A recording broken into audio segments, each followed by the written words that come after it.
the greatest journey, the journey into your mind, ideas and the imagination, the subconscious, gold in your cellar, the rich get richer, mental laws, and how to attain the greatest idea in the world. It was just my imagination running away with me. Eddie Kendricks and the Temptations. 'Tis the mind that makes the body rich. Shakespeare. Yes, you have a gold mine between your ears, your mind and your imagination. Earl Nightingale. A mind is a terrible thing to waste. The United Negro College Fund. Have you ever given much thought to the value of ideas? From less than worthless, they run the gamut all the way into the hundreds of billions of dollars. From the wheel to the zipper, the bow and arrow to the H-bomb, electricity to the computer, each has been drawn from that bottomless gold mine, the mind of mankind. Everything that you and I will ever possess will come to us as the result of the way we use our minds. The one thing that we possess that makes us different from every other creature that walks the earth, and the highest function of which our minds are capable, is the ability to think creatively. Remember Henry David Thoreau's admonition in his classic Walden?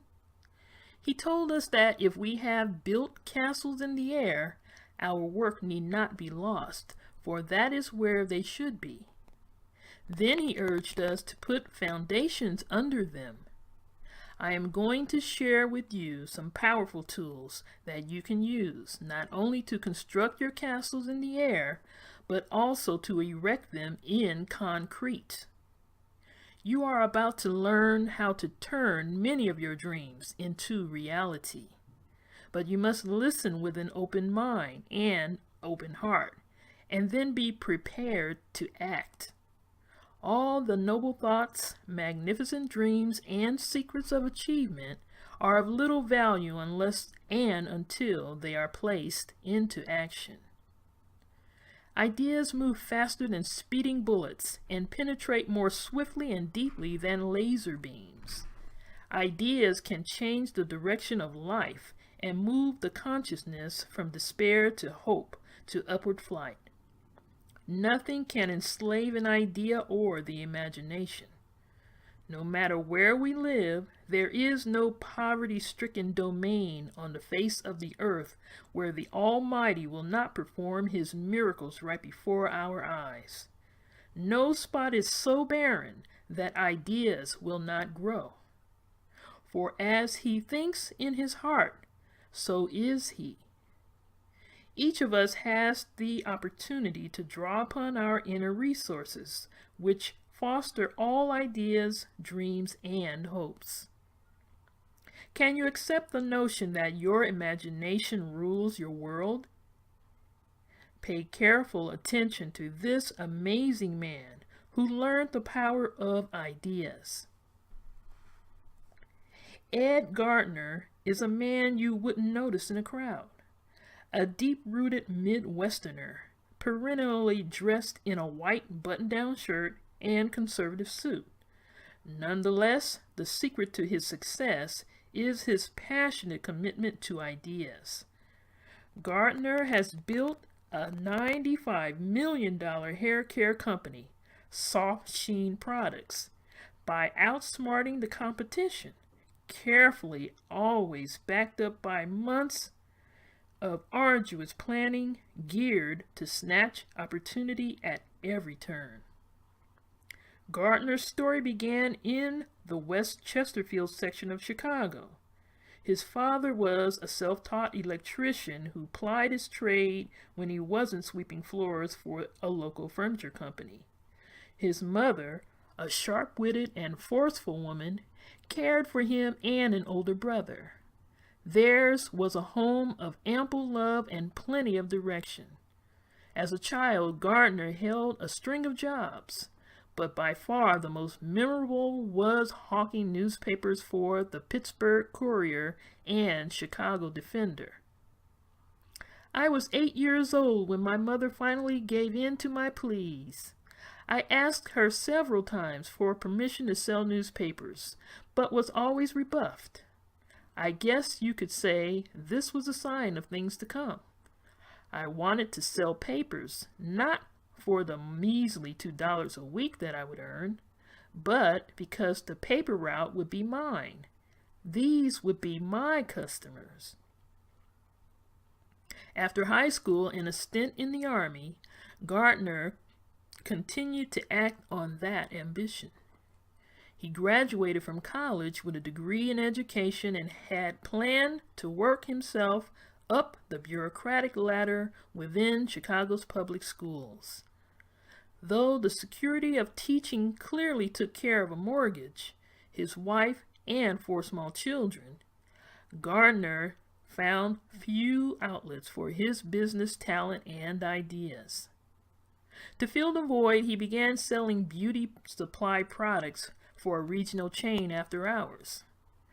Gardner recalls the days when he would load up his Hillman Husky and head for Chicago's 47th Street. I peddled products out of a cardboard box on Chicago's South Side. Each day after school, I would head home, grab a quick shower and a bite to eat, and then head off to push my products. Back then, working 10-hour days was neither easy nor glamorous, but I was developing a certain feel for the marketplace. I could see the immediate effect of my ideas. More important, Gardner got a glimpse of the big picture. He saw a world made up of people selling themselves and realized that desire and initiative, when properly applied, led to growth and development. He also learned the central rule of richness. Wealth is the unpredictable result of individual faith, diligence, and ingenuity.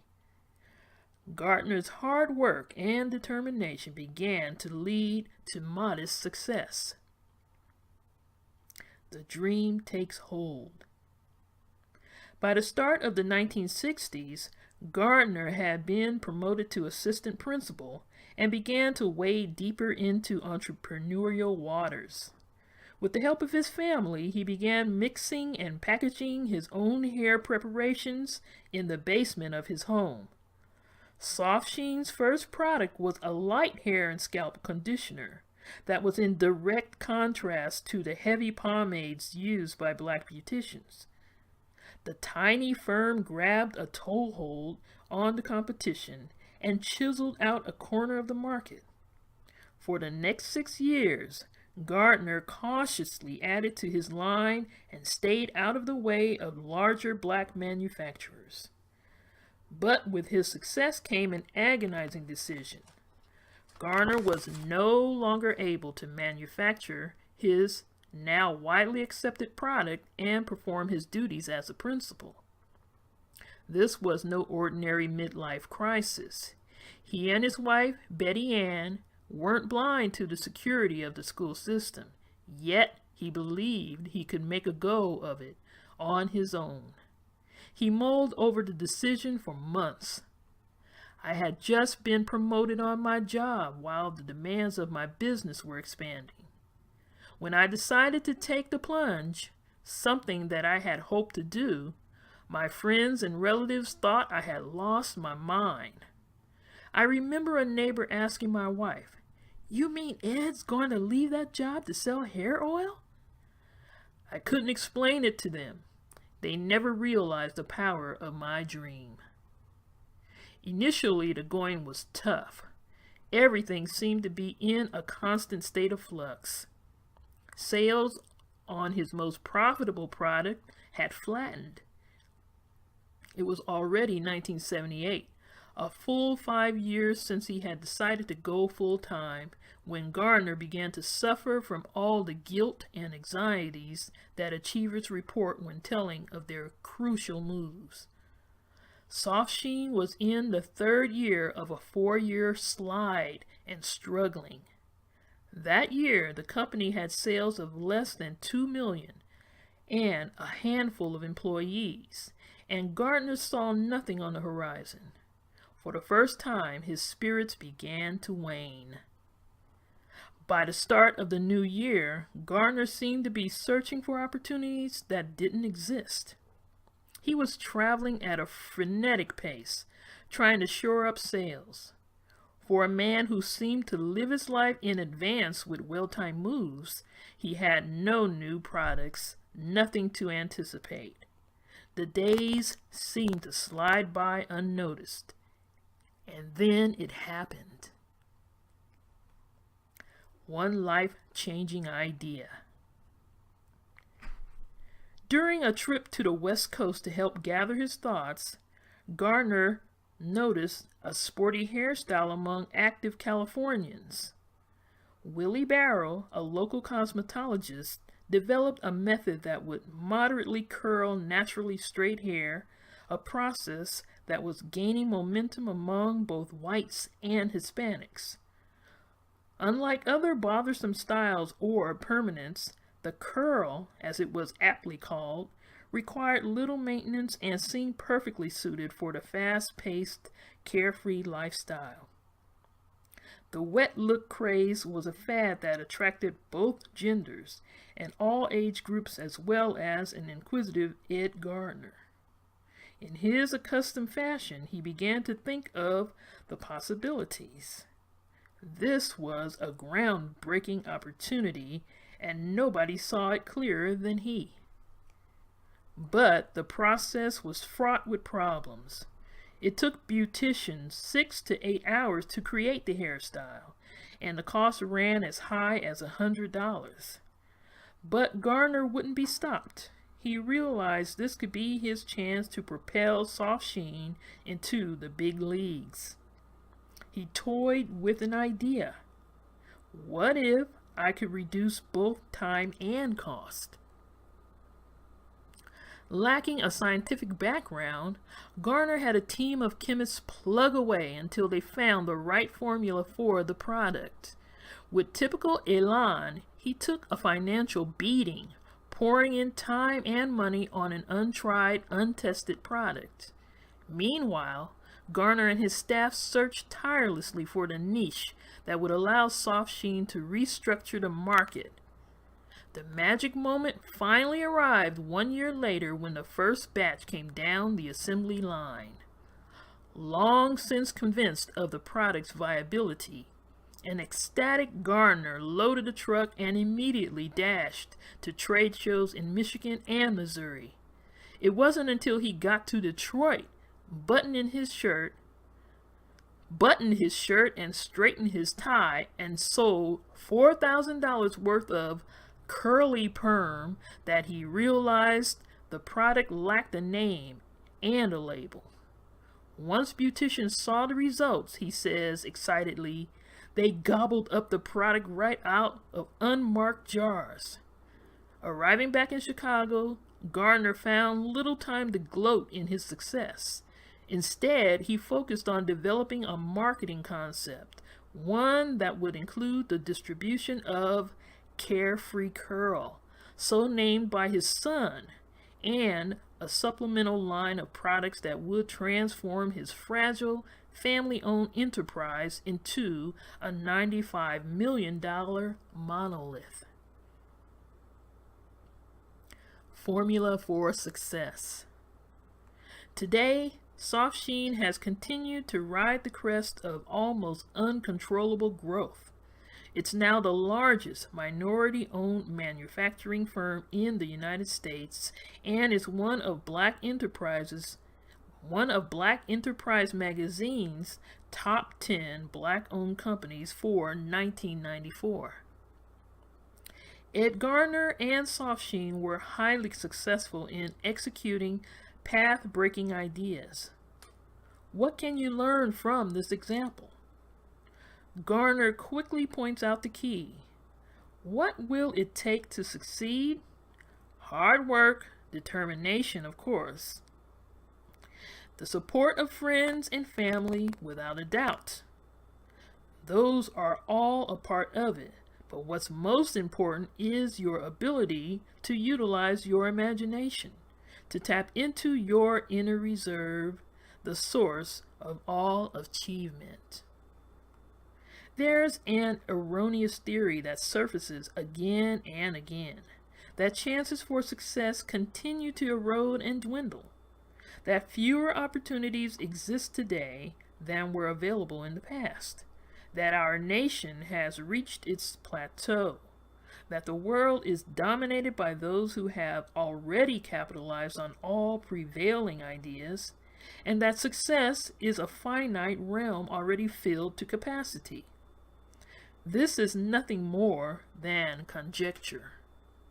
There is no scarcity of opportunity. There is only a shortage of ideas. Countless individuals gain new wealth every year, whether the economy is on the upswing or ailing. The only limits are those established within their own minds. Psychologist and best-selling author Charles Garfield says ideas are the primary tools needed in constructing a powerful mission. Great accomplishments are always the result of the imagination translated through words and action plans.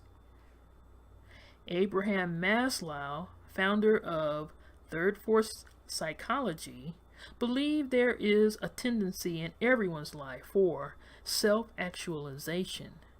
Maslow describes self-actualization as the clamoring of capacities to be used, a restlessness for self-development, accomplishment, and esteem.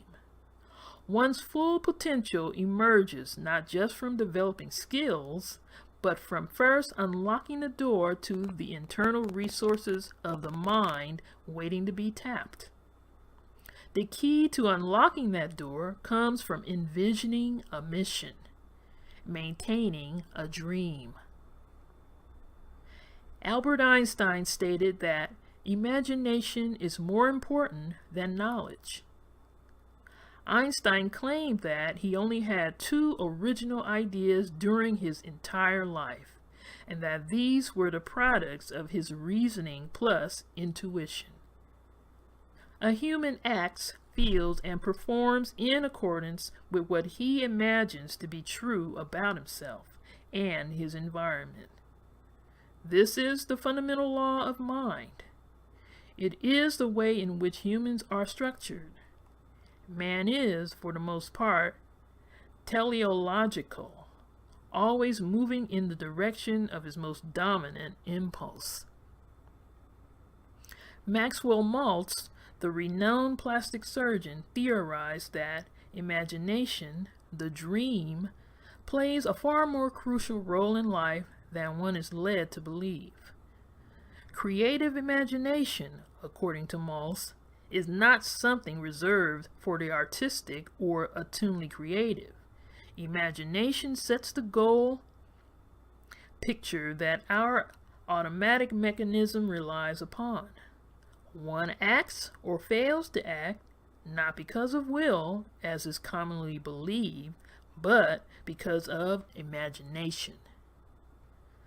Scientists at the Brain Institute at the University of California at Los Angeles believe that the creative capacity of the human brain approaches infinity. Your brain can store, combine, and create more bits of information and imagery than thousands of videotape recorders, tens of thousands of computers, and millions of microfilm cartridges. There are no limits other than the self-imposed. So don't censor your dreams. Give them free rein. Dream big. Visualize the possibilities of becoming president of your firm, running your own business, or achieving great success in your line of work.